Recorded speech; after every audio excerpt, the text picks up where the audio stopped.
Thank you everyone for coming tonight. With that being said, I'll call the meeting to order. I will start with the pledge to the flag by Councilman Milton. Pledge allegiance to the flag of the United States of America, and to the republic for which it stands, one nation, under God, indivisible, with liberty and justice for all.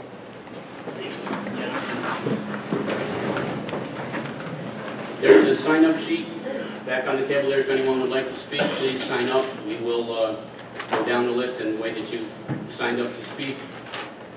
And if someone has said what you've already mentioned, please just let them know that your opinion's already been heard and pass on. There will be no ceding of time, so if someone wants to speak for 12 or 15 minutes, 4 people behind them can't give up their time. Everybody gets their 3 minutes, and that's the way it's going to work.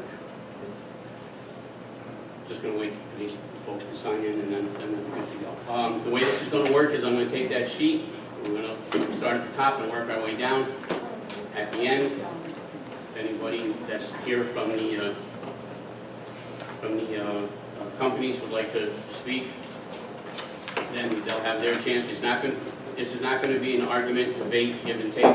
We're here tonight to hear your concerns, and Mr. Dawson and anybody else that's here from that business is their concerns. Not responses, not he said, she said. And then the board will have a few minutes. We'll take our time and discuss what we've heard, and we'll move on with getting this thing done. So with that being said, I'm going to, Brendan, would you go get that for me, please? So Supervisor? Yes, sir. I don't need to sign? No.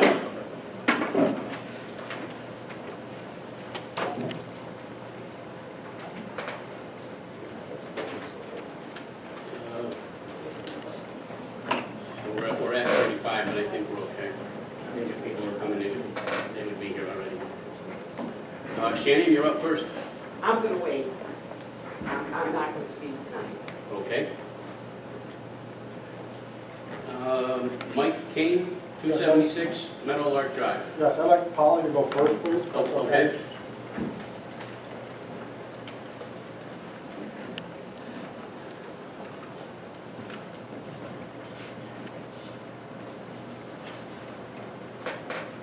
That was working a minute ago, so let's hope it still is.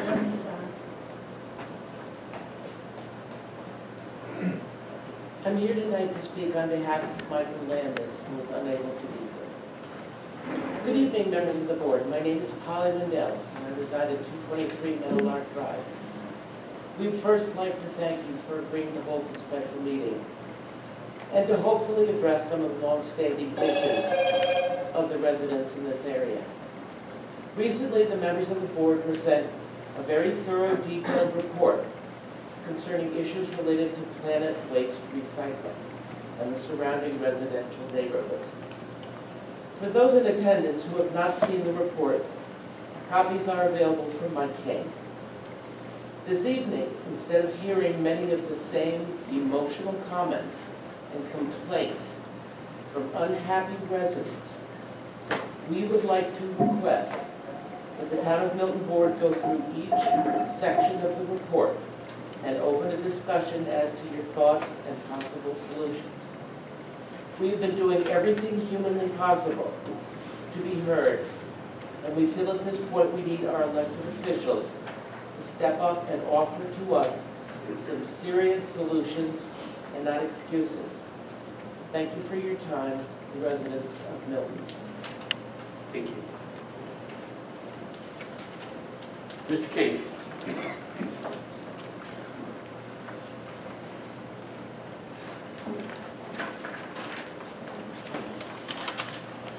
Hello, my name is Mike Kane, and I live at 276 Meadowlark Drive. I've lived there for 17 years. First off, I would like to thank the board for scheduling this meeting. I have been involved in the current planet noise and visual issue since 2018. This business evolved into something that was never there before. What once was a salvage yard with some occasional noise has turned into a massive metallic processing plant with huge pieces of machinery that truly make it impossible to enjoy being outside during the day. The noise and ground shaking from this facility should not be tolerated in any residential neighborhood. The photos which have been shown in the newspapers speak for themselves. The Google Earth photos of this facility are an embarrassment to this residential neighborhood. As our property values continue to drop, I am hoping some sort of resolution can be reached so that we can all begin to move forward with a more peaceful life. Weeks ago, Barbara Kerr and Ryan Isaacson had some recommendations to present to try to mitigate the many issues we have with planning. I believe now would be the time to hear those recommendations. I would like to also thank the people in my neighborhood as well as surrounding neighborhoods for all the work and dedication they have put forth, from distributing flyers to speaking at meetings to showing their support tonight. We are united in the goal of having a better quality of life. At this time, we would really like to have major input from our elected officials. Thank you. Thank you, sir. Michelle Goyette? I have nothing to add. Okay. Mike Iacolucci?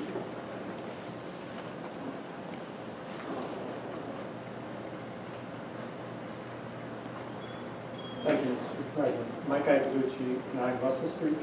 I believe that the points Paul raised with respect to the report that I hope each of you has received covers the main points that I wanted to discuss.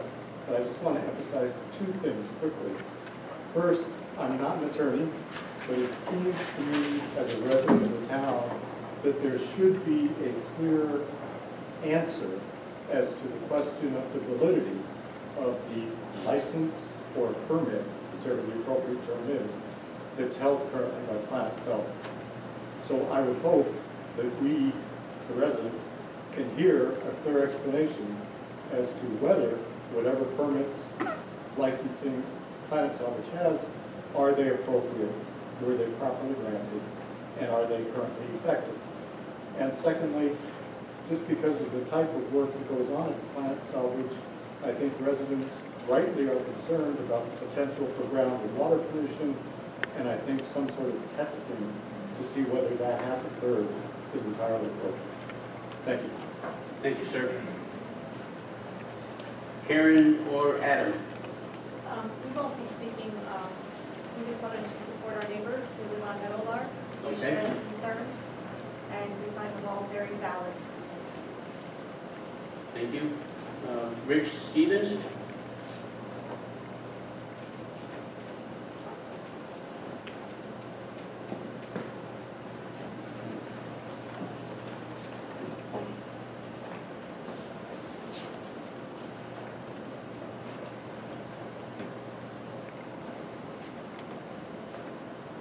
This will be brief. Now, Yes. funny thought driving in here. If we need any touch of humor tonight. Do all of you have your cars locked?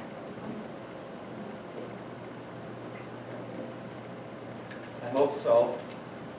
I'm just thinking it would be an ideal time for teenagers, people with nothing better to do to look to enter, do anything from steal a car to other valuables you might have in a car, so forth. So I hope we're all locked. I don't see anybody getting up to leave immediately, so maybe we are. I live at 148 Goldfish Lane. I don't experience some of the things that the people down here on Meadowlark do, although I have been woken up between 7 and 8 o'clock in the morning with, as someone already said, heavy equipment, dropping large piles of stuff, or old cars, or whatever that business still does. And by the way, I need to almost repeat what the last gentleman said, which was about I don't see how, after reading this brochure that went around and everything else, that they can be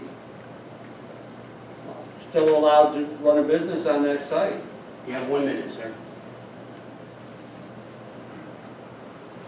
Okay.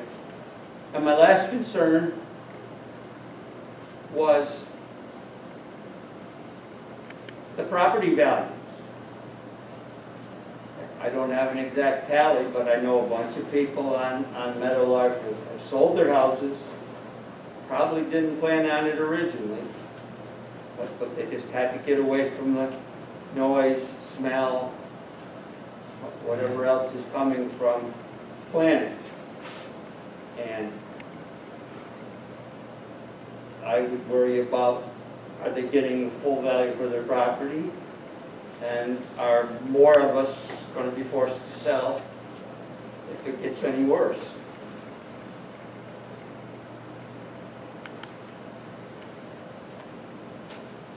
That's it. I don't have any more points. Thank you, sir. Would anyone else like to speak that didn't sign up? Okay. Yes, sir. I speak. Fine. Just your name and address for the record, John. John O'Leary, Collins Hollow.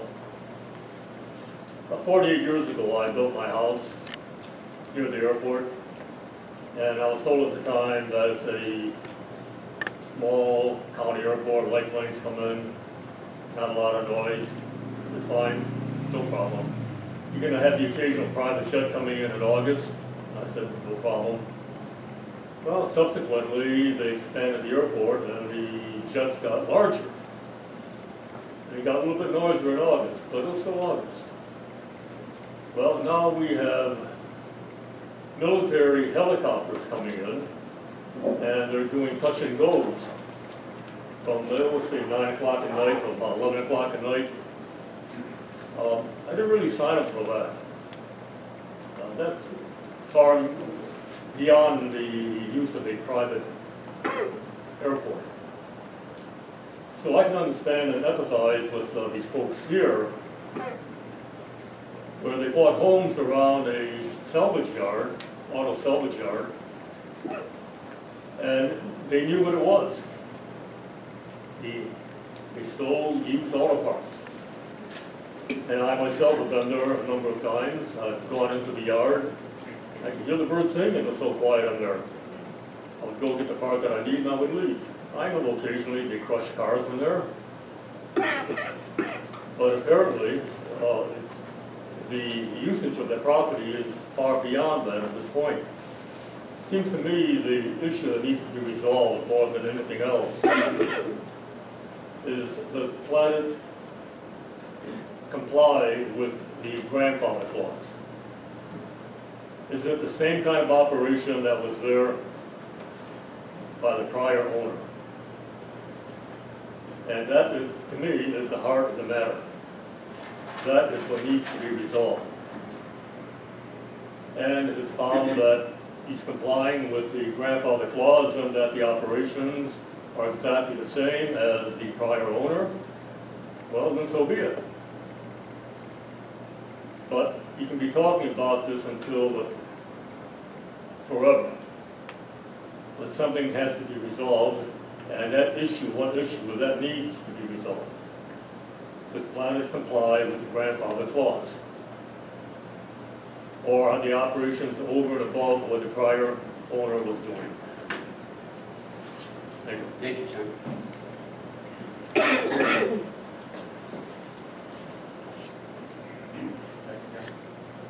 Yes, sir.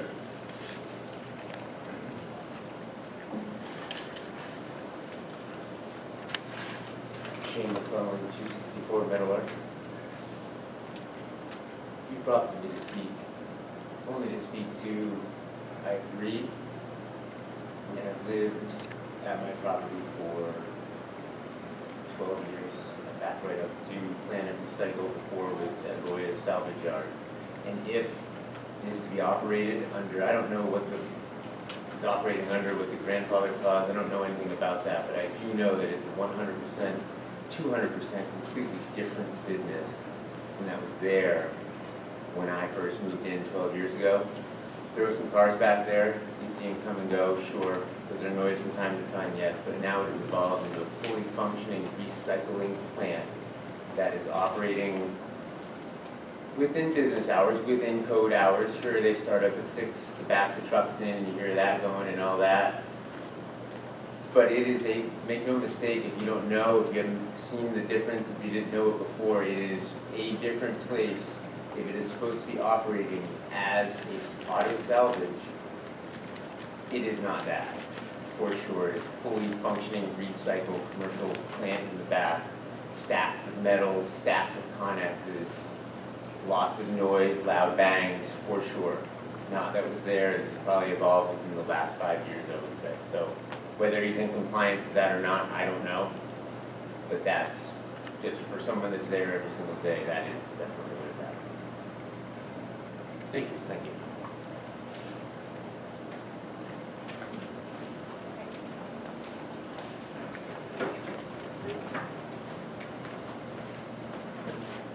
Good evening, everyone. My name is Robert Lowe Cicero. You can take that mask off just so we can. Sure. I live at 83 Skylark Drive. One of the things I think we have here, which I haven't heard, I was a little late to tonight's meeting, is what I would call a private nuisance.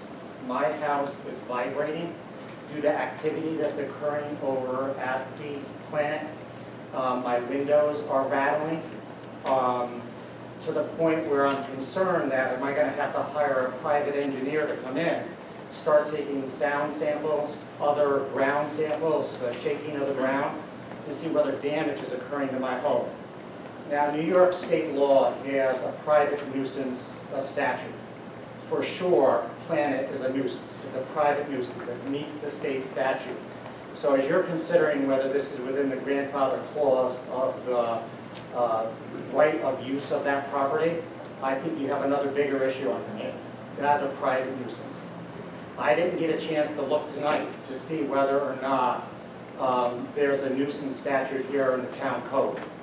There might be, there might not be. I'm just not familiar enough. If there is, I think that town code needs to be looked at as far as the nuisance goes. Because we certainly got between the noise, the vibrations, again, and I'm concerned about the structural integrity of my house there. And under New York State statute, I'm sure that right now Planet is violating the private nuisance statute. So I think there's a really big issue here for the town. I hear the concerns about whether is it properly grandfathered in, and those are things the town board should be looking at. And I want to add to the agenda nuisance, because this, I've never seen a bigger nuisance of any, you know, when I look at the law, when I look at where case law has actually been decided on, this fits right into the bailiwick of an organization, a private organization that's impacting private property that it's close to. And that is a clear violation of state law. So I think the town needs to look at that and do something about it. And that's all I have to add in today's meeting. Thank you for your time. Thank you. Ma'am? You had your hand up?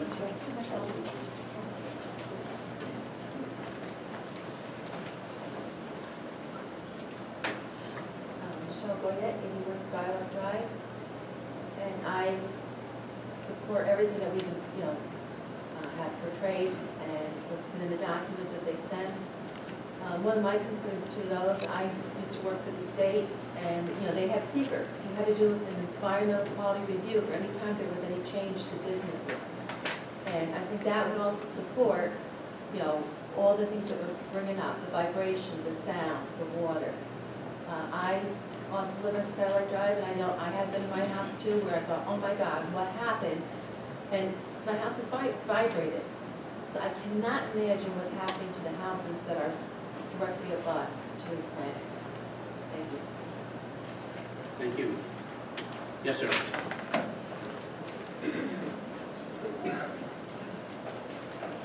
Hi, my name is David Putman, 274 Meadowlark Drive. I've been listening to these meetings for about 3 months, years before. I share the same issues as all my neighbors. At this point, you know, we need a resolution. I don't think that falls to Mr. Dawson. I don't think it falls to the neighbors. It falls solely on the town. It's great you're having this meeting, but I think it's time to make a decision and move forward. Thank you. Thank you. Is there anyone attending on Zoom that would like to speak? Please raise your hand, and I'll try to get to you.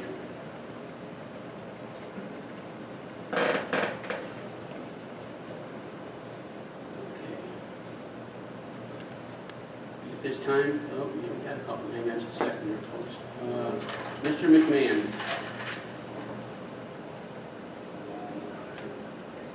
Yep, just 1 second. Give me 1 second. Okay, go ahead. Hi, Brad McMahon, 119 Citation Lane.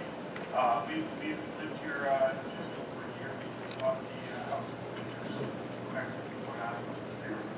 So now that we're in the pandemic, it has been quite a surprise finding the noise, which you were going to that.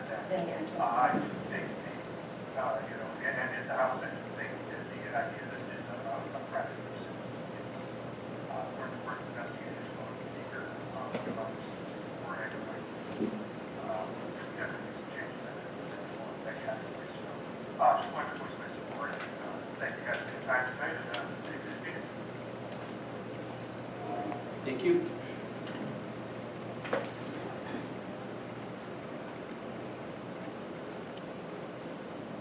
Sharon Licata.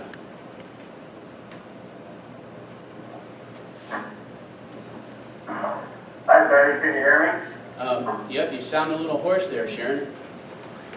That's Paulie. I know, I got you. Go ahead. So one time we want to come to the meeting tonight, but we decided not to give the people in that neighborhood more room. But we do stand in solidarity with those people. I feel sorry for them because we live on Acre 5 Lane, and you can hear the noise on our street when we walk in the morning, all the way over in Legend. So we can hear it. I can't believe how bad the noise must be for these people. And my question is, something's changed? Something's changed over there why these people are complaining. They didn't complain before when Gaba was there, Lawyer was there, excuse me. So something's changed drastically. But my suggestion would be that here, when their permit needs to get renewed, I wouldn't be doing. Who has the jurisdiction to do that? Board? So I would just hold up the permit until they apply to somebody's road. So we stand behind the people over there. We just want our voices heard to tell them, I hope they're listening. Not just my wife and I, but a lot of people in the neighborhood. Thank you, Betty. Thank you, Tony.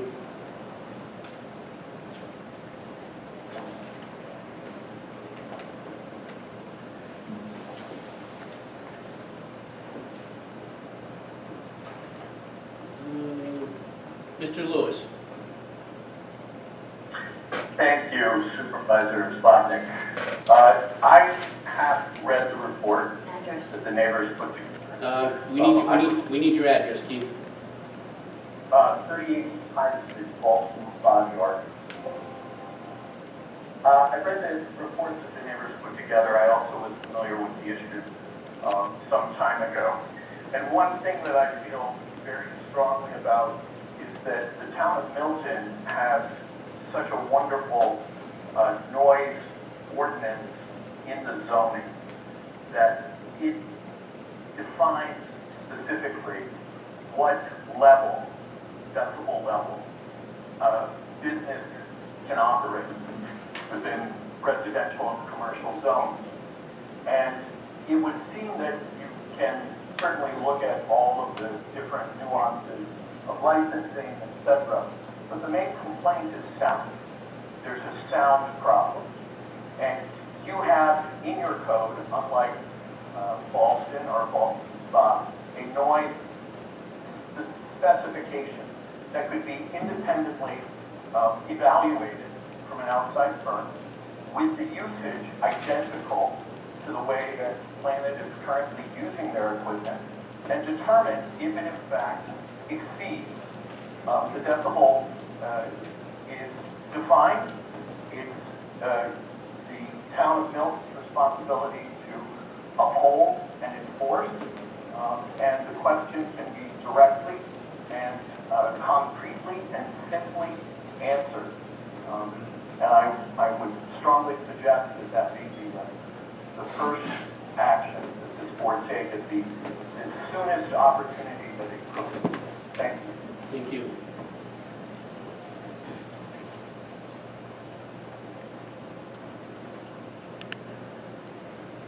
Anyone else?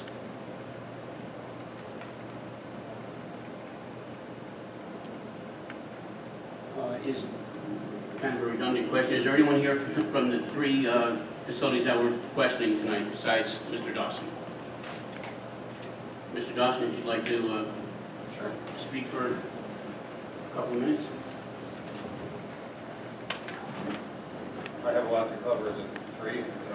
Hey, I'll give you a couple more. First of all, good evening, everyone. I have not met most of you. I'm Tony Dawson. I'm the guy that's been kind of accused of being a bad, intimidating guy, which I'm really not. The truth is that we invest a lot of money in our company. We employ over 20 full-time employees. We pay our employees a very competitive wage. They get health insurance, dental, matching contribution to their 401k. We provide great benefits to the community with reciprocal business. We provide great benefits to the economy, environment, and we did our due diligence on the property before we purchased it. We just didn't start up the Wild West Planet scrapyard. So my response is if they were received as threatening or retaliatory or intimidation, I will apologize, but I can tell you that I've spent countless hours in 2018 and toward 19, June of 19, in efforts to be a good neighbor, and I remain willing to be good, or wanting to be and willing to be a good neighbor. I will say that the public notice that was out and then the letter that Councilman Kerr sent dated and postmarked May 25th was very different than what I'm hearing today. So I do hope that I can get through it. There's a lot to cover. First of all, the comments that I believe Polly, the comments that you referred to that were circulated, and I think then Mr. Keene referred to them. I've never seen them, so I have no idea what they are or what was discussed in them. The question has come up. Hang on just a second, Mr. Dawson. People on Zoom are having trouble hearing you. I think what we're going to do is move you up a little bit here, if you don't mind. And, everybody can come right up here with the podium. Oh, what's the podium? Yeah, bring it right up so you have your notes. And that should work. Shut the other mic off. Of course, it just clicked and everybody heard it.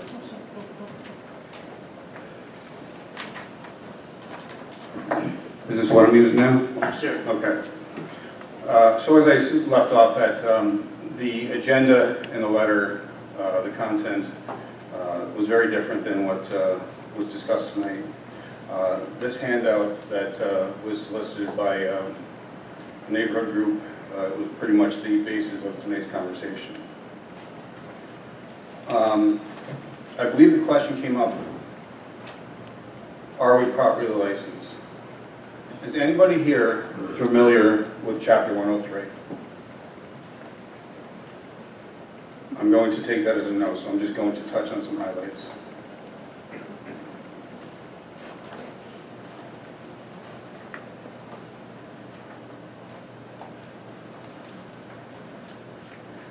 Little backstory while I'm looking for it. When we went under contract in 2015, there were contingencies on the purchase of the land, and we identified what we wanted to do.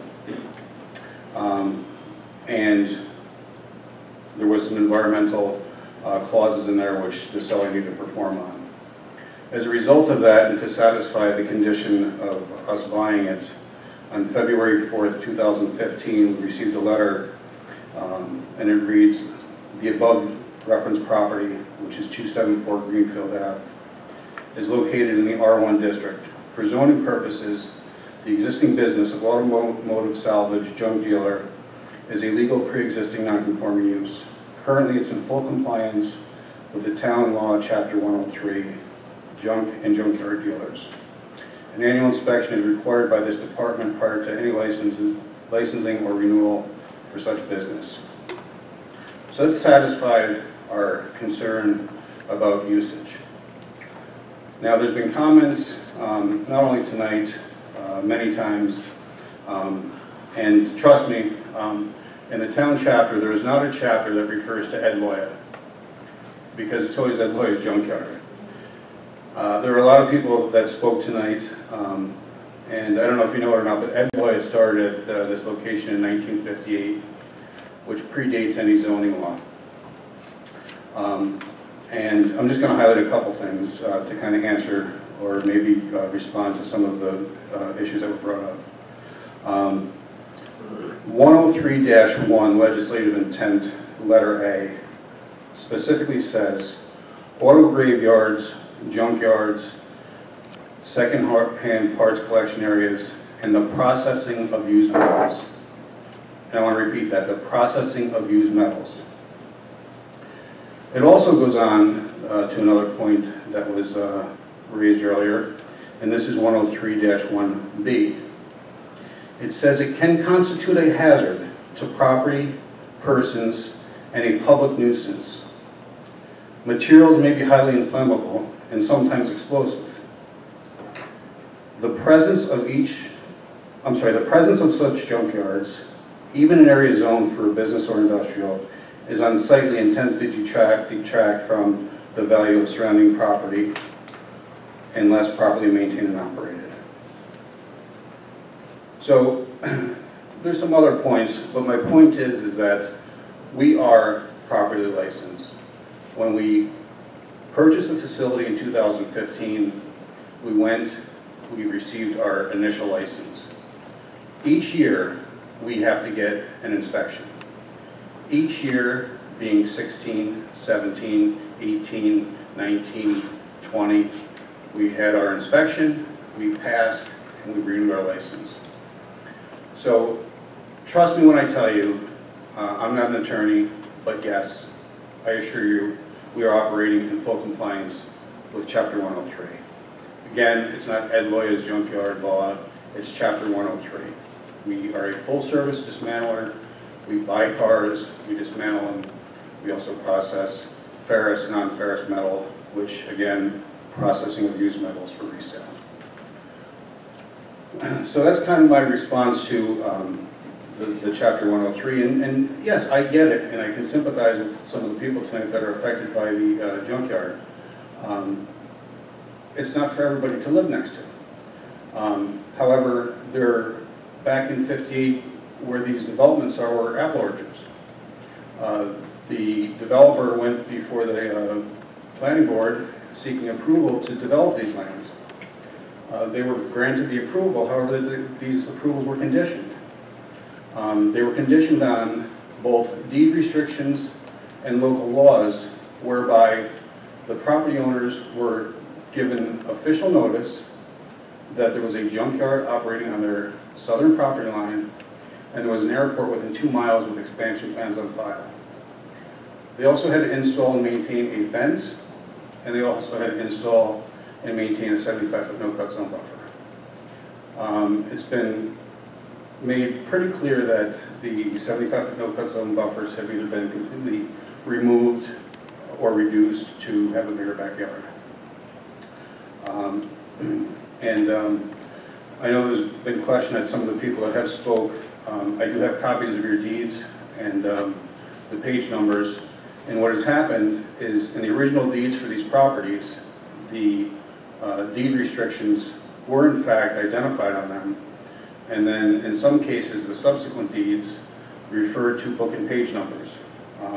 So if anybody does want them, there's 4. I have Landis, Kane, Bishop, and Whipple, I think, who have previously spoke. So that's pretty much my response in summary, and if I miss anything, I'd be happy to readdress it. Furthermore, in addition to the claim that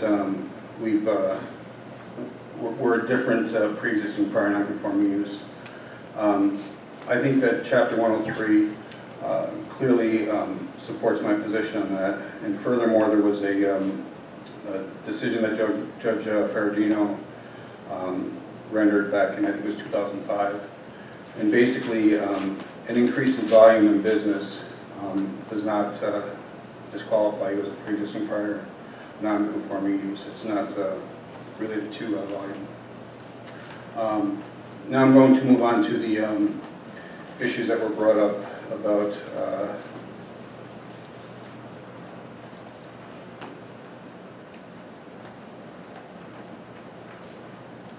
environmental.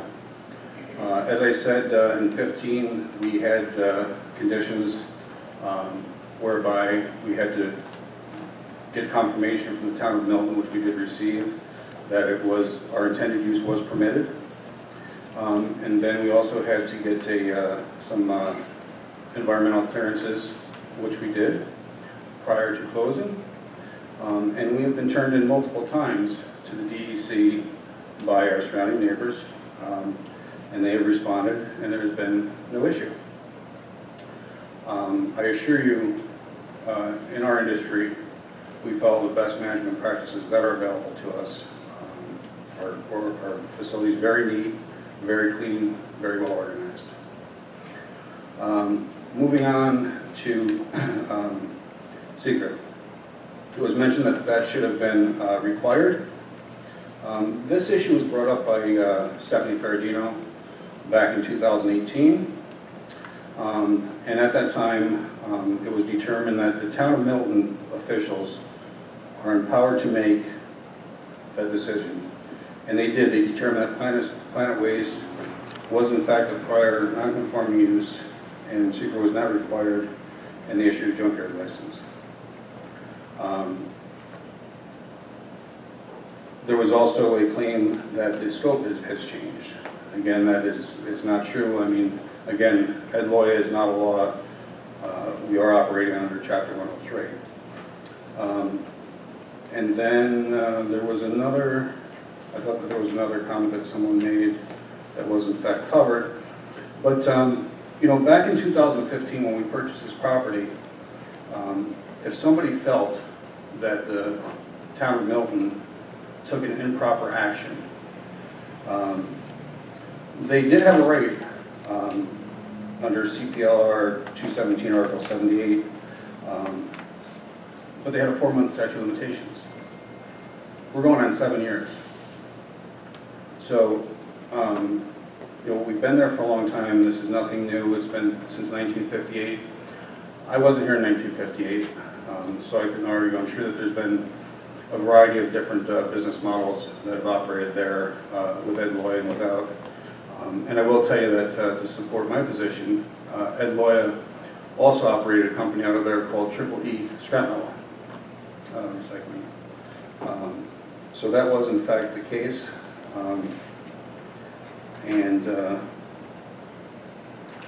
We got off on a tangent about you know, what we're going to do to remedy it. And I have offered to this board in the past. I went through this in 2018. I spent a lot of time. Whites were there were a bunch of people there. The feedback was positive after our demonstration. We made some significant changes. We went above and beyond on our fencing requirement. We moved the scrap pile 1,000 feet. I have offered, and this offer stands, if the people of Milton do not want this facility there, we don't need to fight about it. We don't need to go through an eminent domain proceeding. If the town of Milton wants to redevelop this and work with me to get me a PDD, water and sewer, any project that's going to yield enough lots to make it financially justifiable, give me that and I'll start marketing tomorrow. So, you know, in 2018-19, we had the residents on the eastern property line. We moved the pile, and here we are again. What has changed? Well, we moved the scrap pile. We had a house in Milton Oaks turnover, and hi, Councilman Isaacson. I've never met you before, but Councilman Isaacson came on board. I can tell you I'm not interested in doing this every 2 years. It's really a lot of work. It's not fair to me. All this time that I'm preparing for special board meetings and tours, I'm not running my business. I think that's pretty much covering everything that I remember for comments from the public. And, the one last thing I know that as I was reviewing my notes, there was talk of berms from 2018 that carried over. There is absolutely no evidence that proves that berms absorb noise. I think what's found in the truth is that berms can deflect noise very effectively. Stephanie Ferradino was going down that road.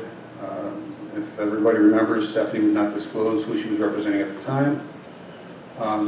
She was pushing for the berms, and I think that she dropped it because she realized that she was going to be compounding her client's complaint, not offering any mitigation measures. So I think I responded to everyone's comments. If I missed anything, feel free to let me know. If anybody has any questions, I'm happy to answer them.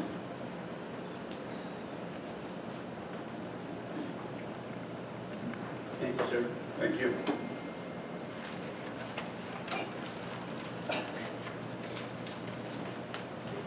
At this point in time, I guess we'll close, but it wasn't a public hearing. Any discussion from the board or thoughts that we can move on with? All right, I guess we need a motion to close the public hearing.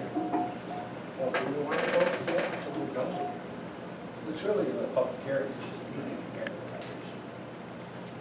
again. Okay. You know, we may have more questions from people in the crowd than we have. Just big answers. Yeah. Okay, I think Mr. Kane brought this up. The recommendations that Councilman Isaacson has and I, and do you want to go over those, Ryan? Do you want to, I mean, initially we had these recommendations before we received the paperwork from the neighbors. Can I just ask a question? Sure. How could Michael Kane have the comments and recommendations that I did? How could Mr. Kane have the recommendation? I don't have them, I didn't have them. He doesn't. Oh, I thought that's what you He's said. asking me for them. Oh, I'm sorry, I misunderstood. I thought it said that you had. Okay, and by the way, Councilman Isaacson's name was also on that letter. The two of us sent that out Which one? to the business people. Oh, well, I didn't get it until today. Okay, but anyway, he doesn't, he asked about them. It's very evident to me that after tonight, these are not going to make anybody satisfy any of these problems, but I kind of like, you want to just go over them quickly, Ryan, or just give me that one? I don't have to draft copy.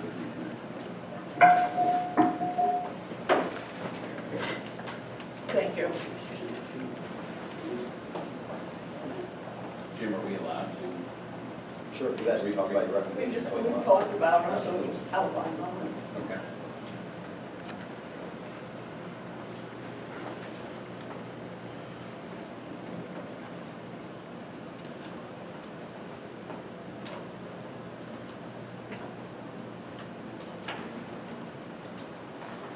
What's the matter? Is that right?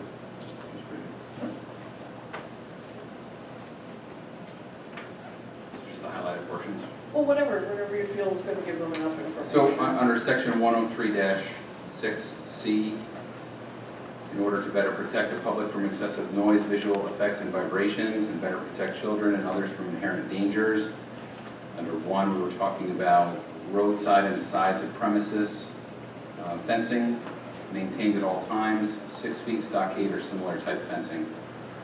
Visual screen as well, minimum of 40 feet from the center line of the pavement, so from roadsides. 2, erect and maintain at all times on all their sides, abutting public streets or roadways, stockade fence or chain link fence with vinyl inserts, or similar types of fencing with a minimum height of 6 feet, maximum height of 8 feet. Under 3, construct, create, and maintain an earth berm, tree berm, or combination of each, or other similar type berm inside the fence line along and or around those portions of the sides, the back of said premises, or about residential neighborhoods to buffer and filter out excessive noise for reaching the neighboring properties. Said berm to be the height and thickness needed to reasonably aid in the reduction of noise traveling off-site during business hours, but in no event shall an earth berm be less than 4 feet in height and 3 feet in thickness, nor a tree berm be less than 6 feet in height, with trees close enough to form a tree wall sufficient to aid in the reduction of noise traveling off-site. Under 4, locate, carry on, and construct any crushing, dismantling, or recycling activities or processing that create noise or load trucks or vehicles in a location on the premises furthest away from neighboring homes, businesses, and properties. Under 5, the town sound ordinance shall not, however, be applicable to these entities and other such similar entities as they, by their very nature and type of business, create noise that is not typical of other businesses or properties. And 6, for those junk dealers and businesses currently existing and conducting business in the town at the time of the enactment of these provisions under the Section E, compliance will be required prior to obtaining the next yearly license at the end of the current license year. For those who are unable to bring about full compliance by the end of the current year, they can apply to the town board for a hardship extension so long as they provide sufficient proof of their attempts and show sufficient progress at meeting the conditions, along with proof of financial hardship acceptable to the town board. Additionally, we were looking at potential changes to operating requirements for hours. We would be looking at, and again, this is not anything that's been voted on, far from that, hours of operations, Labor Day through Memorial Day, Monday through Friday, 8 a.m. to 5 p.m., Saturday, 8 a.m. to 12 noon, Sunday closed, and then day after Memorial Day through the day before Labor Day, Monday through Friday, 8 a.m. to 5 p.m., Saturday and Sunday closed. Now, just for clarification, this is not just for Planet. These rules would be enacted for all 3 of our businesses that operate under that license. In no way are we singling out Mr. Dawson for this. And like I said, these were recommendations that we came up with after looking at everything. And obviously, this isn't going to make everyone here happy, so I think we have to look elsewhere and kind of dive deeper into this. I think that seems to be the major issue, seems to be the grandfathering. And I can't seem to get a really clear picture on this as to whether this business was grandfathered in. Like someone said, I'm not an attorney, so we rely on our town attorneys to give us that advice. From what I'm seeing, I pulled the licenses of every dealer in the town. And I believe it was in 2014 that Planet, Loyals, whoever it was, didn't have a license. And the license wasn't renewed until the end of February in 2015. So it was over a year without a license. And I also, if you dig into this, find more and more information, I found that there were transfers of that property several times. It went from Roya to Carter. Pardon? Oh, Tom Carter, okay. And then there was either a transfer or discussion with someone, a gentleman named Burks. And then it went back to Tom Carter. And then it went to Mr. Dawson. And someplace in there was a lawsuit that, I don't know what the lawsuit was about or how it was settled. I also know there was an environmental study done, which I think Mr. Dawson mentioned. Sure. I'd certainly like to see the results of that environmental study. In the meantime, I'd like our attorneys to give us, and whether it be Mr. Craig or Mr. Kennery, their opinion on this grandfathering and where the town legally stands with it. Whatever they come up with, that's what we'll have to accept and work from there. We have to take their advice. Secondly, someone brought this up, and I had it written down for tonight. I'd like an independent engineering company to come in and do an assessment of the overall project, the whole operation, which would include sound and vibrations, because that seems to be a huge issue. And just so Mr. Lewis knows, I'm going to answer his question about decibels.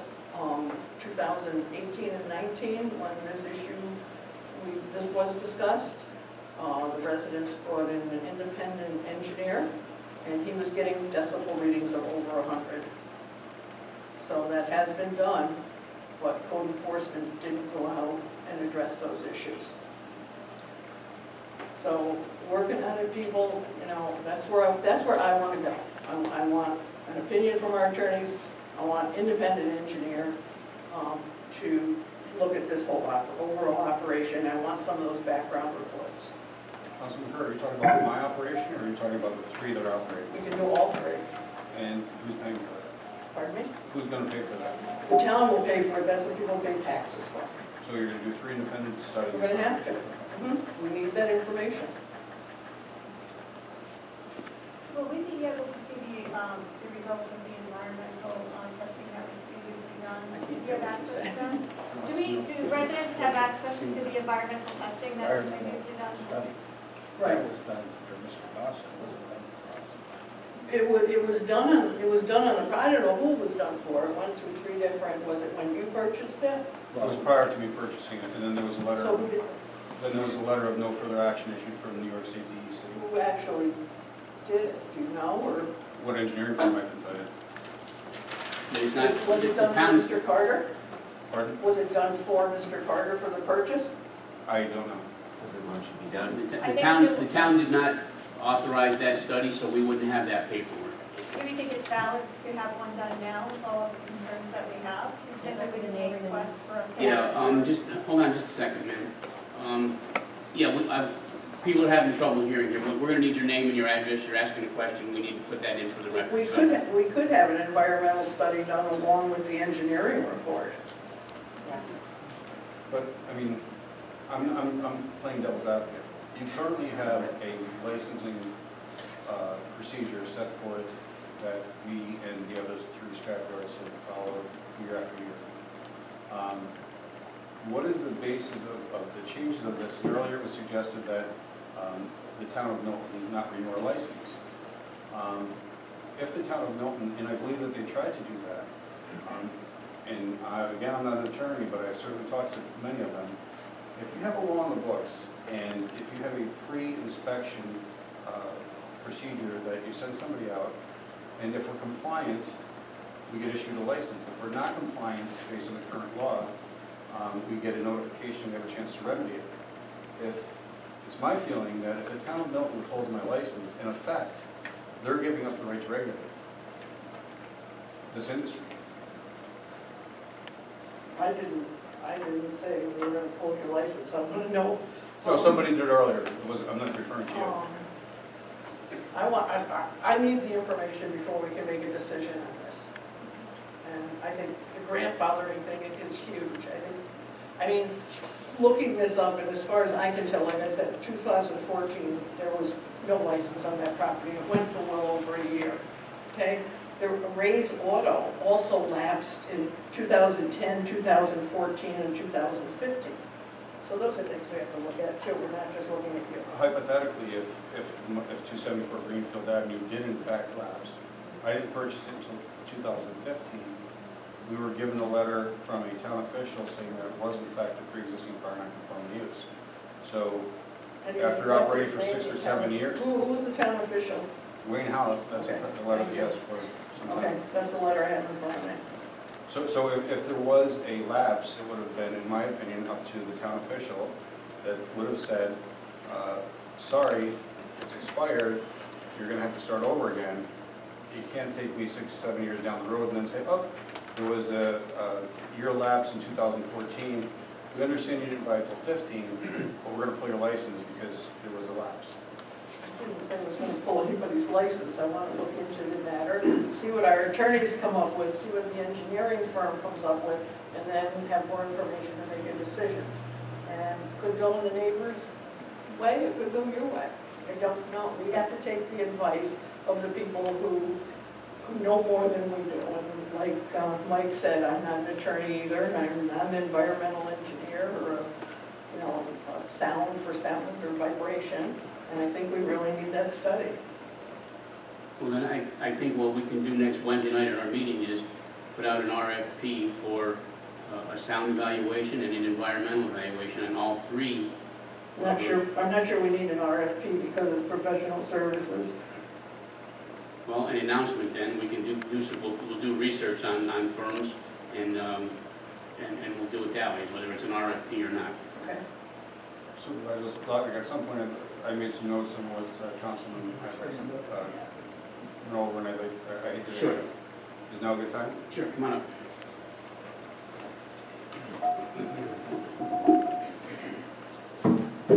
Okay, I made some quick notes. The first issue I believe Councilman Isaacson came up with was the fence requirement. Roadside fence, I believe that it was discussed, and all three licensed facilities in the town of Milton are compliant with roadside fencing. So we won't just skip over that. As far as a requirement for us, and when I say us, the scrap facilities operating in the town of Milton that currently has a fencing requirement in compliance with a fence 6 foot to 8 foot. I think it's been previously established 8 foot would be out of compliance with the current zoning. But more importantly, speaking from my yard individually, separate and apart from the other two, there are two developments on the north-south property line that are required to install and maintain the fence. I know that this was not known by property owners in the past, but at this point it's abundantly clear. So I do.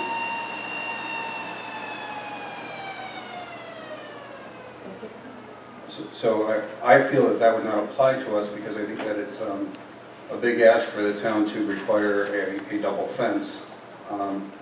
If you take that packet that I gave you and flip to pages 15, 29, 26, and 30, you know, it's easy to sit here and say that we have to have a fence and we have to do this and we have to do that. I have taken time to prepare for tonight the best that I could based on the limited information I have. First, I would say that most homeowners' policies, and I'm speaking from personal experience, cover fencing. We had ours damaged, and we ended up getting a check for about, I don't know what it was, it doesn't make any difference, but they paid to replace the fence. If you look at the third page, you get a rough idea of the dimensions of our yard. We sit on about 24 acres. The north-south property line is about 1,400 feet, and the, east-west is 1,400, and the north-south is about 550 feet. So if we were to put up the fencing that you guys are asking for, using $60 as a linear foot as a cost, we would be north of $160,000.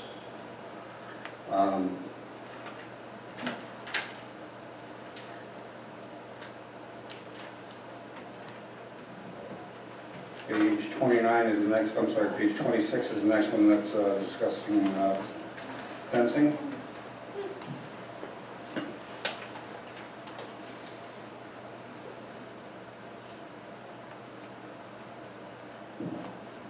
So at the top, you'll see 150 is an estimated cost for us to fence the 3 sides of our property. Next on the agenda was earth berms. We've got complaints about the height of our stockpiles.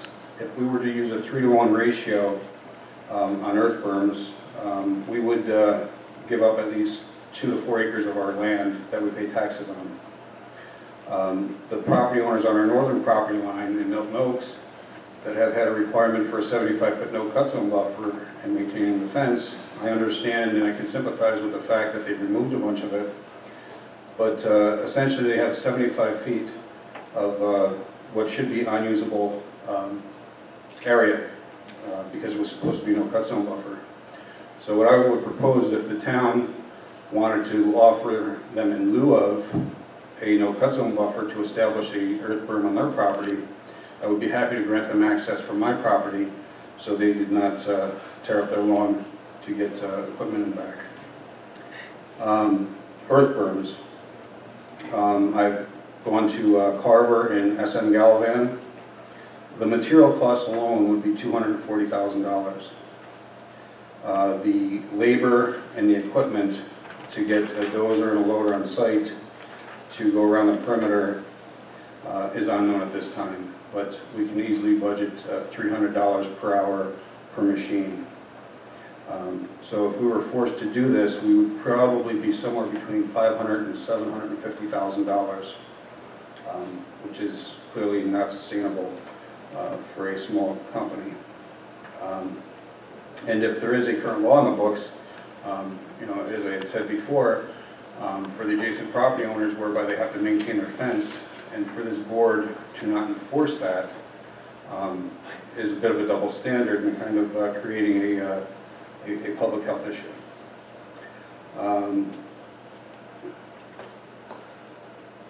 Next sound was not applicable. That was my notes, so I don't know what the comment was on that. And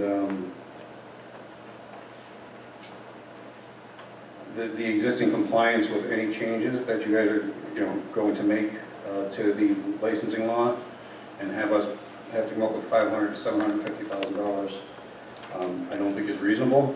I don't think that it's legal, and I think that you know, in order for somebody to technically we're private property, to have order an environmental and a noise study on 3 junkyards operating under Chapter 103 in the town of Milton, which is currently not on the law. It just seems to me, on the surface, and I'm not making a decision tonight, but it seems pretty aggressive, and I question the legality of it.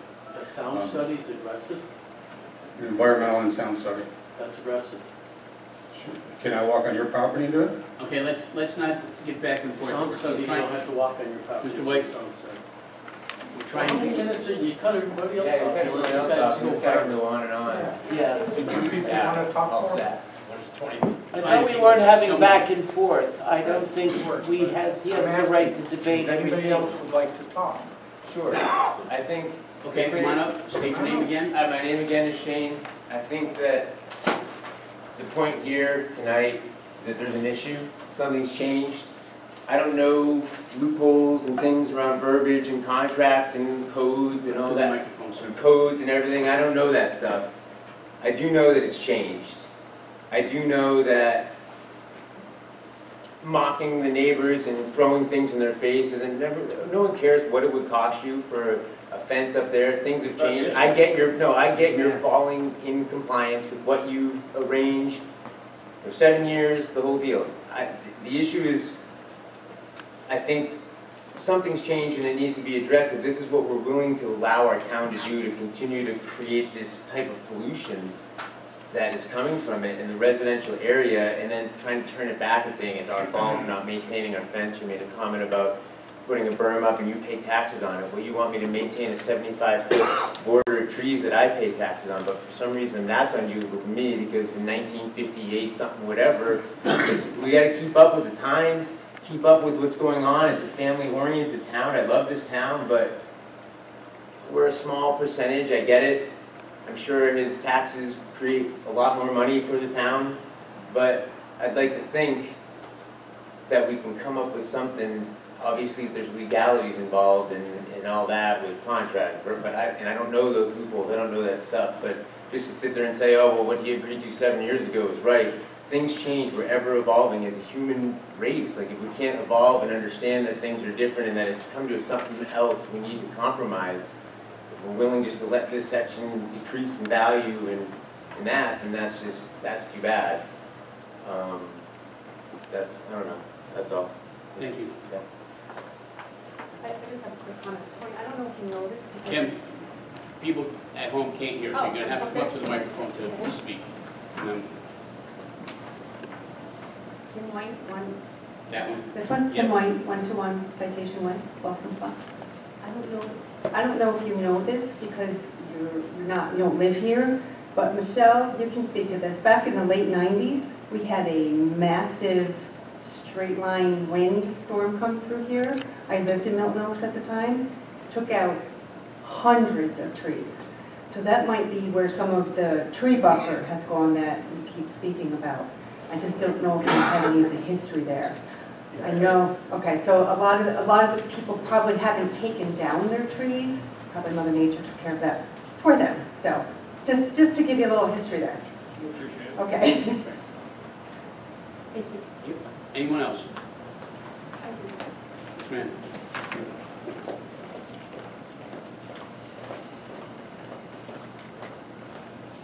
I'm Karen Bishop, 270 Meadowlark Drive. I guess I just want to say, I mean, obviously I agree with everything everyone else has said, and it is certainly an issue for us. I have to go back to a point in time where I was told that I didn't do my due diligence when I bought my house. And that has been the feeling that we've gotten from Mr. Dawson, is that it's our problem, not his. He was there, he's doing everything legally, and we need to worry about ourselves. Just do what you need to do. And I think as a town, it isn't just our responsibility, it's the board's responsibility as well. I don't see where a berm is really a great idea. I don't think that's really going to help. I would like to see some sort of a sound barrier. 6 feet's not going to do it. It has to be at least 8 feet, and if that means changing zoning, then it means changing zoning. But some sort of a sound barrier, if nothing else comes of any of this other investigations that we need to do, I just think that somebody's got to bite the bullet, and it has to happen, because it just isn't. I mean, I'm looking at selling my house in the future, and I can't imagine who's going to buy my house. I mean, I am directly on the other side. Maintaining my fence at this point is doing me no good because it's not tall enough. I can fix it, sure, but it's not broken, so why would I fix it now when we need something better? We need something bigger and better. And we need something that is soundproof, because just a taller fence is not going to help with noise. So I guess I just want to say, I hate to see this go on and on and on, which it sounds like with investigations, and I appreciate all the work you guys have done, and to all the people who live that are residents of the community. I appreciate it all. But, you know, we're living with this day in and day out, and I just would like to see something happen in the near future. Thank you. Thank you.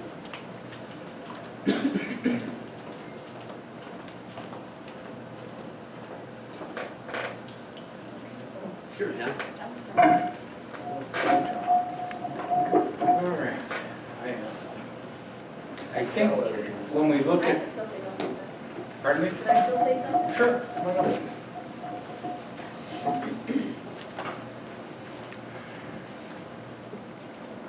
Michelle Goya, 81 Skylark. One thing that's really troubling me is that we keep hearing that 1958, this is when it all started. And these laws, our codes have not kept up with the times. Think about the equipment that would exist in 1958. And look at what the power and the magnitude we have currently. There's no way that these codes are going to cover the impact this has to our environment, to the residential area. And we really need to look at what is going on, what is the current status, what is the impact going on in our area? And you can't go by laws that were made from 1958 when you have such a bigger, stronger, look at the equipment we have. There's no way in comparison. And even though you might be doing the same thing, if you're using different equipment because of the strength and the power and the magnitude and the height, you're going to have a higher impact on the environment. Thank you. Anybody else? Go ahead, Tom. Can you hear me now? Yes. Okay. I've been giving this a lot of thought over the last couple of weeks. More than that, back in 2018, we really had some issues. I think when we look at the legal issue, whether he was grandfathered or not, that probably has passed because previous boards made that decision. So really, unless we get taken to court by somebody, the judge decides it, there isn't a lot we can do there, I don't believe. When I look at mitigation, the reason I was so critical of our own proposal with fences and berms and everything else, my statement to our own board members were, well, what size berm do you need? You can't just say we need a 4-foot berm, because when you do research and you look at berms, dirt berms have to be 8 foot tall, 20 feet wide to do any good for sound mitigation. So that's one thing. If we don't dictate that out, and we put up a 4-foot barrier berm, and then we plant arborvitae on top, which has to be planted close enough together to create your sound barrier, you people will be right back here complaining the very next year because you don't cut that much sound out. When you look at your own tree buffer that we required back in, was it the 80s or the 70s when that developed? 89 when that development was built. At best, your own tree buffer only reduces that noise by 10 decibels. That's what the studies show. When I look at types of fencing, each type of fencing, whether it be wood, metal, they have sound deadening fencing, and they have concrete, which you see along the Route 7 going into Troy. You'll see the big concrete walls. That's what those are, is noise deadening walls. Each reduces your noise level by a certain number of decibels. If you looked at strictly a metal fence, you will get no reduction in decibel level. But wood will give you, again, about a 10 decibel level reduction. All the way up to thick concrete will do the best, and that will still only do about a 50 decibel drop. The height of the wall, or the height of the fence, or the height of the berms are all determined by the distance that the operation is from the property line, so that we create that triangle that puts the noise above you. If you understand noise, noise radiates out from whatever it's done. So when it radiates out, to drop it even naturally by about 10 decibels, you have to radiate out about 300 feet. So when I look at all this stuff, I don't know what, I guess my question to the neighbors are, and let's take into assumption that we can't do anything about it being grandfathered, that it's here. Now how do we mitigate? And I guess when we look at decibel levels, and we look at what normal, what the EPA calls for normal decibel levels in a residential neighborhood, versus an industrial decibel level, versus what we can actually live with, that's where we need to come to some compromise. Because as I sit here, I look at these things, and I'm just trying to bring everybody together so we can all live and work together, I guess. There are some things that may not change. Certainly if it was found that he was not grandfathered and he could not operate his business there, well, that would certainly solve the problem. But I don't know if that's gonna happen. So I guess when I look at things, as far as what you would be happy with, we gotta get some idea. When I looked at decibel levels of common ordinary things in your household, lawnmower puts out about 70 decibel levels. So the EPA, in their requirements, they look at decibel level of about 45 interior of your house, 55 exterior of your house. If you looked at a normal, what they call normal industrial operation, the accepted decibel level is 70 to 75. So in my thought, if we have to stay within working together here, we need to come somewhere maybe in the middle. So we have to look at what we do to achieve getting a 55, 60 decibel, consistent. So I agree with you, Barb. I think we need to find out what the decibel level at all these areas around the edge of your property, Tony. Or you can actually take the decibel level right at your machinery and you can project it out to say this is what's going to take place and this is what's going to see. But we need that information. And that's the one thing I disagree with our own ordinance, is we require something, but we don't have anything to back that up.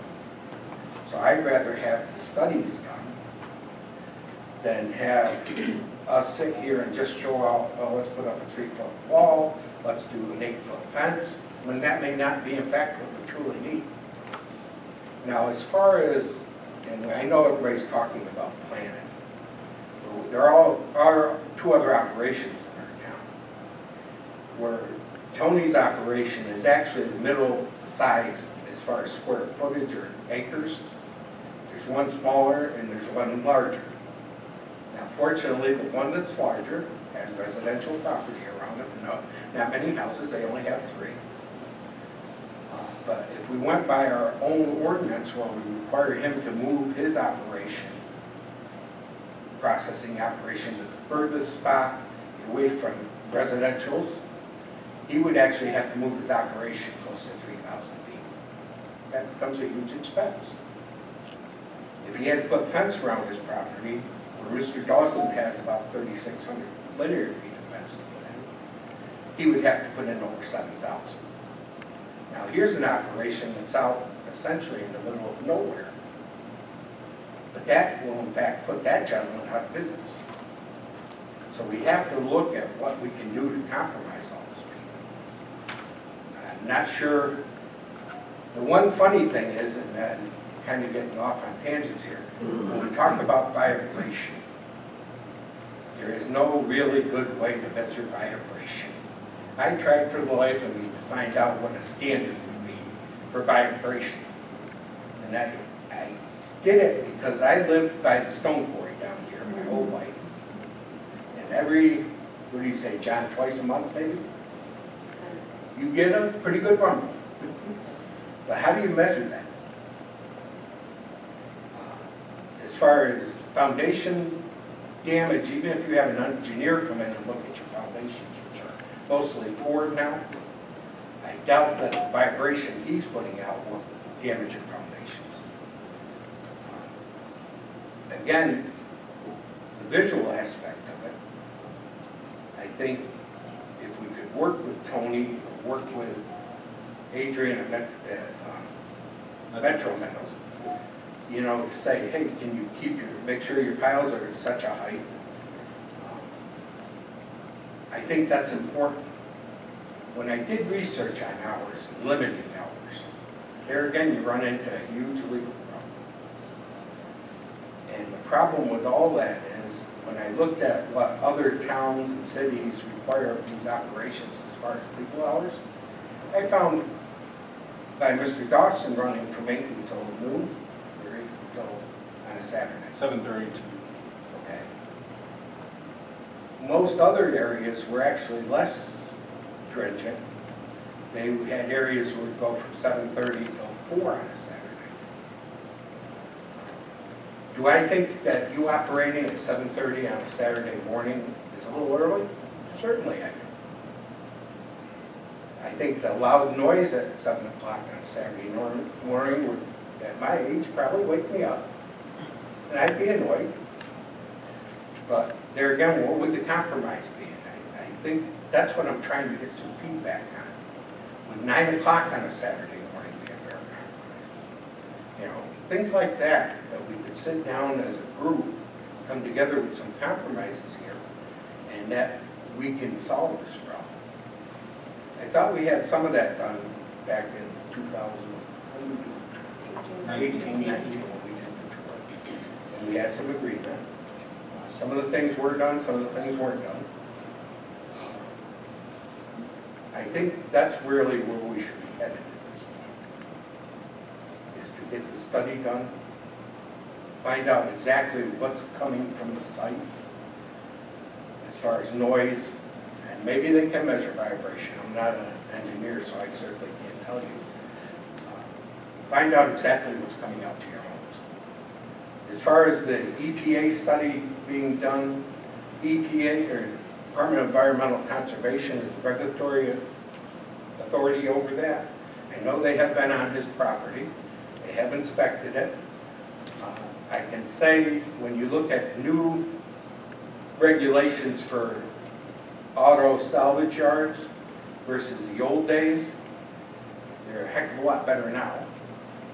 And I probably would not be as nervous as a homeowner about chemicals or something leaching into the soil, because all your dismantling is done with containment, I assume. So that, as far as happening, is probably not as much an issue. The noise, the visual, and the vibration are what we need to solve, correct? Do you have a question? Yeah, I do. I have a question. Go ahead. I'm just wondering where your expertise is in environmental as far as chemicals, gasoline, possibly leaking into the ground. Well, how do you know that there isn't? Because you're assuming. Mike Kane, Highwalk Drive. I'm not assuming, because all his demolition, all his dismantling of his vehicles takes place in a closed building with a containment area. So if they do spill gasoline, it goes into a containment area. But we do have much stricter state standards for regulating junkyards, which I would feel more comfortable following the newest information versus what we're talking about from whatever. That's what I'm, if we have a new state regulation, a newer one, that would protect all of us, I would feel more comfortable with that than I would with what we have now. I would like to see that as part of a compromise as well, to get new standards in place. That's all. Okay. Is there a new standard that you can direct me to? The one I've been looking at is controlling junk, which the state put out, and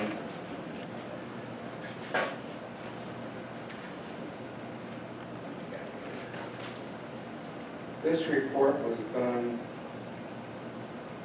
was 2014. I don't know if you've had that. Yeah, this one.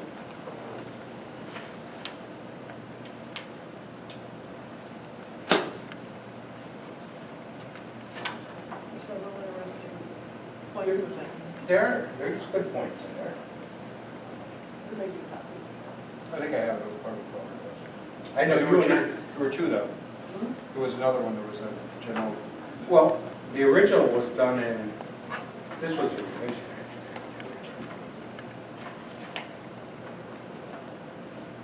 actually. Well, it was revised in 2010, and then the reprint was 2000. I received that at one of the Association of Towns training. And then got it again through an email, I think, someplace. I guess that's about all I have. I don't know what the Anything like that? Sure, go ahead. John, I agree with everything that you said. The only thing that I would direct you to is in that handout. Road noise is typically what we're mitigating berms for. Correct.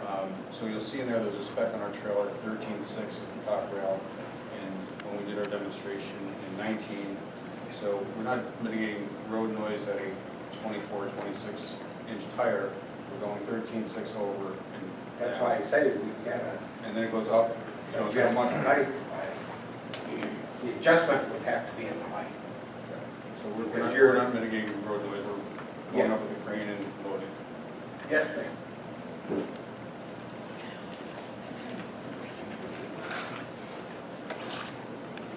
Michelle Boyette, Skylark Drive. I appreciate that, you gave us information on comparing each other facilities. But when you do that comparison, you have to make sure they're identical. Because if you're just looking at a company and this company, you still have to look at what the work they're doing and the specifics. The other thing I'm just concerned about is that we still need to look at the impact to the residential area. And I know in 2018, I thought, we would work on a compromise. Nothing became of it. And all I know is that it's gotten worse. And we really need to assess, though, what's happening, because it's getting more and more, and nothing's being done. And I don't understand that, okay, grandfather, but it seems like it's a blank check to, I can do and I can expand and I can do whatever I want, and whatever happens to the rest of the people around me, oh well. And, they got to deal with it. Well, I did buy a house knowing I was moving with lawyers there. I knew there was an airport. But I don't expect the airport to become JFK, and lawyers has become something bigger than it was. I also required, anytime I do something to my house, I have to go through the town.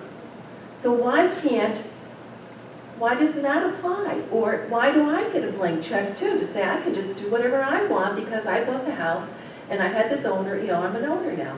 I mean, there's got to be also looking at how far and how much this grandfather is allowing. And we really need to look at the state regs. Thank you. Just so you understand, my comparison was not the three companies. My comparison is that we have three companies in the town, and whatever we do to change zoning affects all three companies. It just doesn't affect Planet. We can't just make a law for Planet. Whenever we make a law, that has to be for all three. When you're talking about the hours of these other places. Well, I was just looking at what other towns, villages, other areas That's what I was do referring to. for these types of operations. I was just trying to get a sense of it all. Was the density the same? Is this our residential area? I mean, did you compare apples to apples, or? Well, when you look at some of it, if you look at like Kelman and Waterville, they're right in the middle of the urban neighborhood. Yeah, the fence is 30 feet high. There you go. That's So is the one in Saratoga. yeah. I didn't hear that. Fence is what? The fence was 30 feet high I like by that. 77. I like that. I vote for that. But just to put in a 30-foot fence, if it doesn't mitigate your noise, that's the hard part. Sound is, that's the sound and vibration. Yes,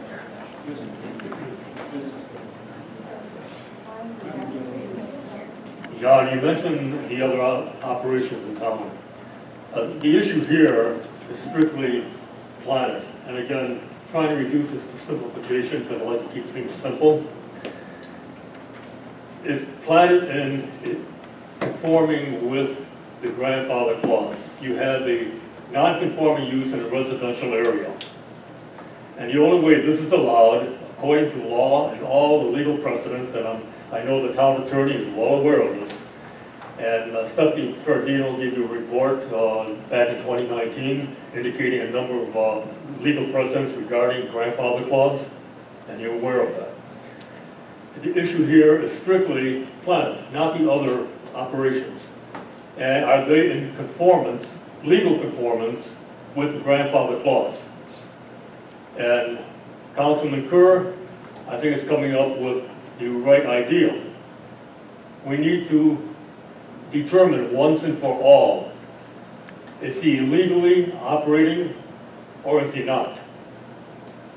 And you got to start with an independent engineer to do a complete review of the operation, compare it with a lawyer's operation. Everybody in this room knows that Ed Law's operation was distinctly different from Planet's. They know that, I know that. We need an expert to come and tell us that.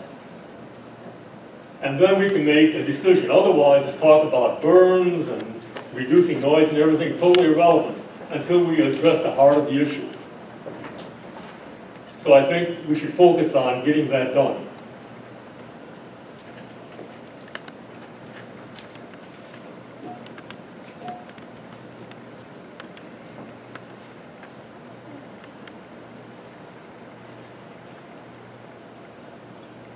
Sir.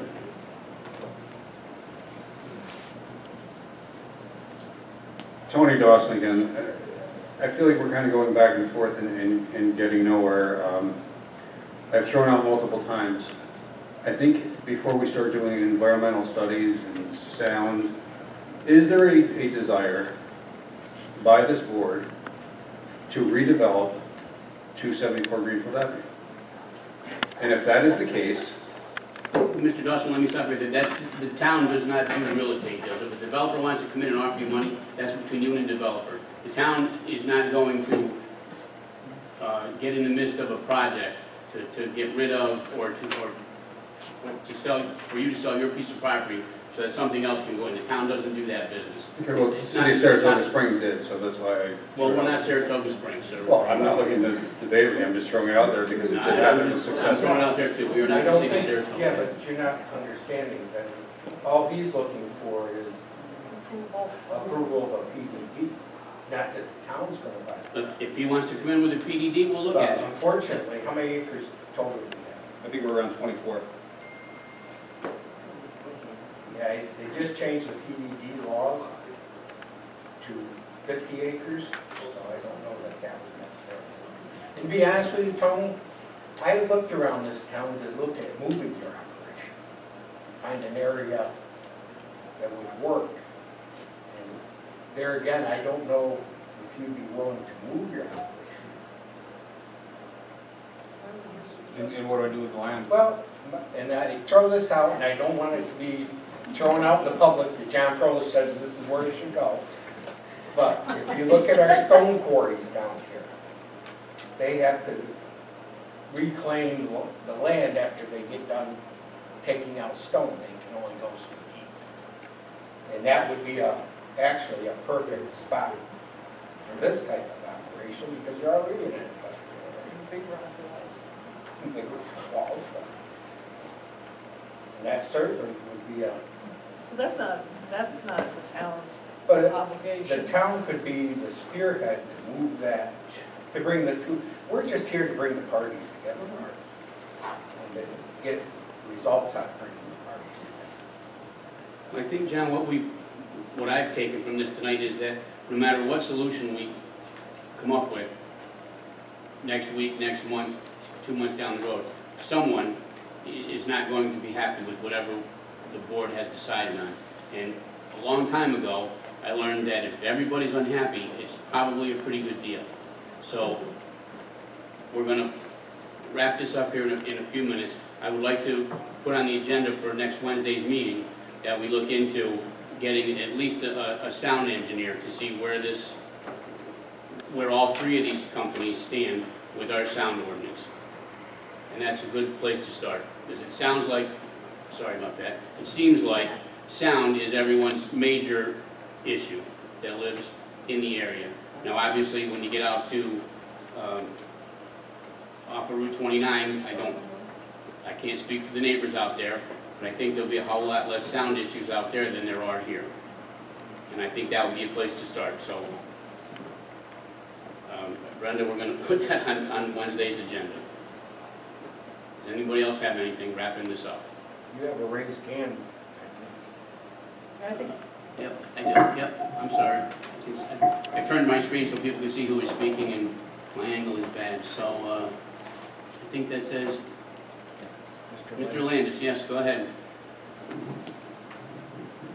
Hello, can you hear me? Yes, we can. Thank you very much. Thank you for having this event this evening. It's been tremendous, quite an emotional experience. I'm sorry I'm not there in person. I actually raised my hand right before you spoke, Benny. I was going to ask if we could end this with some kind of motion by someone on the board. I think you all can sense the frustration and exasperation among the residents and how personal this has been for us, and for many more, how long-standing this problem has been. And I think there's a lot of frustration about the fact that we went through all these emotions, not motions, we went through these activities a couple years ago and nothing came of it. And I think there's a lot of fear among the people that I've spoken to that once again the board will have this meeting tonight and they'll say thank you for all of your input, and then they'll say we'll deal with this at another meeting, and then nothing will happen. So I appreciate you putting the sound ordinance on the agenda for the next meeting, but perhaps I can inspire someone on the board to make a motion tonight about investigating the sound, or about some aspect of the report that we've issued to you, or perhaps something from Ryan's comments or Ryan's recommendations. It would just be nice to walk away from this meeting with something to have in our hands, other than I promise to talk about it next week. So please, board, if you're willing, someone make that motion, and that'd be a great way to end the evening. Thank you very much.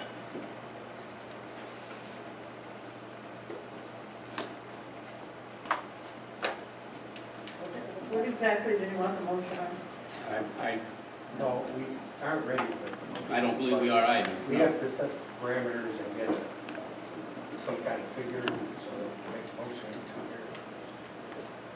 We don't even know, to just say sound, well, how are we laying out how much sound we want? Well, I think we have to look at everything, not just sound. Well, sound, Definitely vibration. across the board. But you still have to set some sort of. We'll have Jim and Bill look into the grandfather issue. Bill Kinnery is the zoning board attorney. We'll have those gentlemen get together and look into that issue for us. And then on Wednesday, I've had a couple people call me already interested in helping us out with some parameters for our sound study, survey, whatever we want to call it. Are you talking about changing the decibels, or what are you talking about? We No, gotta no. find out what they're at. That's We gotta find out what where we they have are. I understand, but right now, our zoning says, our book says 55 for a residential area, and I think it's 65 for a commercial area. A vacuum cleaner runs at 75 decibels, depending on where you're standing next, how close you are to the vacuum cleaner, which is exactly what we're going to run into with where and when all three of these places are in operation. Well, when I say set the parameters part, I mean, do we have you've got this area around planning. We have to sit and talk with the engineer to find out how many samples Right. we want to take They have to figure that out. around planning. They figure that That's how you're gonna, Right. that's how they're gonna place it. Right, exactly. And obviously, the readings at the border of his property are going to be different than, 75 or 100 feet away from the property. That's why you set up several stations on the outside. And around these the outside. experts will tell us where they need to be positioned. That is not in my wheelhouse. From what I property border, that you're only allowed, dealt with some of the sound stuff in Saratoga, and it was the decibel code is at your property border. Yes. And admit that past your own property. So if you did 75 decibels in the center and it doesn't reach the property line, that's your right to do, mow your lawn, whatever it is. If it hits your border and goes past at 50, the sound you're creating is the noise pollution. Well, they'll get decimal readings from all different areas, so you'll see. They'll actually set up meters. They'll set them up, yes, for right. certain days, because That I know about. and I assume that all you people that live on Meadowlark and Citation wouldn't have any problem with engineers coming on your Microphone, John. Sorry. Would not have a problem with our engineers coming on and taking these. I have no issue with it, but I do think it should be an undisclosed time of when the readings are taken, and it shouldn't be an advertised period and things like that. So for sure you can quiet business first. We probably won't even tell you.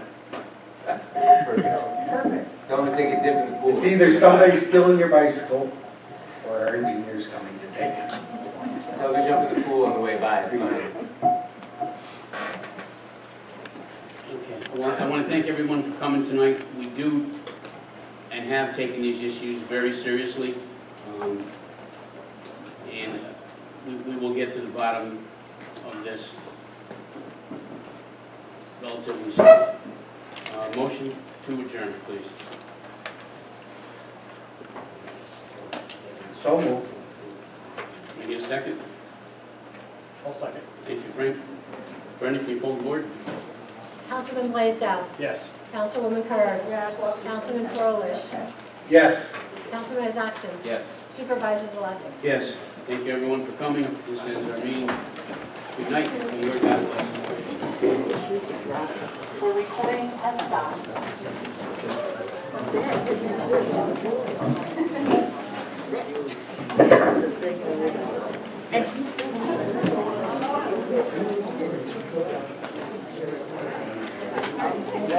Make